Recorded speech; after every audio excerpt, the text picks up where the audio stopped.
கடவுள் வாழ்த்து. ஓம் நமச்சிவாய வாழ்க, நாதன் தாழ் வாழ்க, இமைப்பொழுதும் என் நெஞ்சில் நீங்காதான் தாழ்வாழ்க, கோகலியாண்ட குருமணி தன் தாழ்வாழ்க, ஆகமமாகி நின்றன்னிப்பான் தாழ்வாழ்க, ஏகன் அநேகன் இறைவனடி வாழ்கவே. திருச்சிற்றம்பலம். பப்பாளி பழத்தின் மருத்துவ குணங்கள் அறிவோம். பப்பாளி பழம் ஜீரண சக்தியை அதிகரித்து அஜீரண கோளாறுகளை போக்கும். செரிமான மாத்திரைகள் பப்பாளி பழத்தின் பாலில் இருந்துதான் தயாரிக்கப்படுகின்றன. புரோட்டீன் என்று சொல்லக்கூடிய புரதச்சத்து நிறைந்த மாமிச உணவு வகைகளை கூட செரிமானம் செய்யக்கூடிய ஆற்றல் உடையது.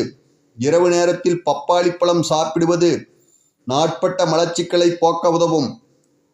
கல்லீரல் பிரச்சனைகளை குணப்படுத்தக்கூடிய ஒரு நல்ல மருந்தாகும்.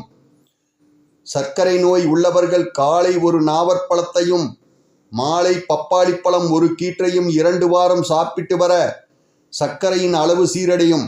நரம்பு தளர்ச்சி, நரம்பு வலிக்கு நல்ல மருந்து. தாய்ப்பாலை நன்றாக சுரக்க வைக்கும். மேலும் கர்ப்பமான பெண்கள் சாப்பிட சில சமயங்களில் கருகலைப்பு ஏற்படும். முகப்பரு உள்ளவர்கள் பப்பாளிக்காயை சீவி சிறு துண்டுகளாக்கி முகத்தில் தேய்த்து வர முகப்பருக்களை நீக்கி முகத்தை பளபளப்பாக்கும்.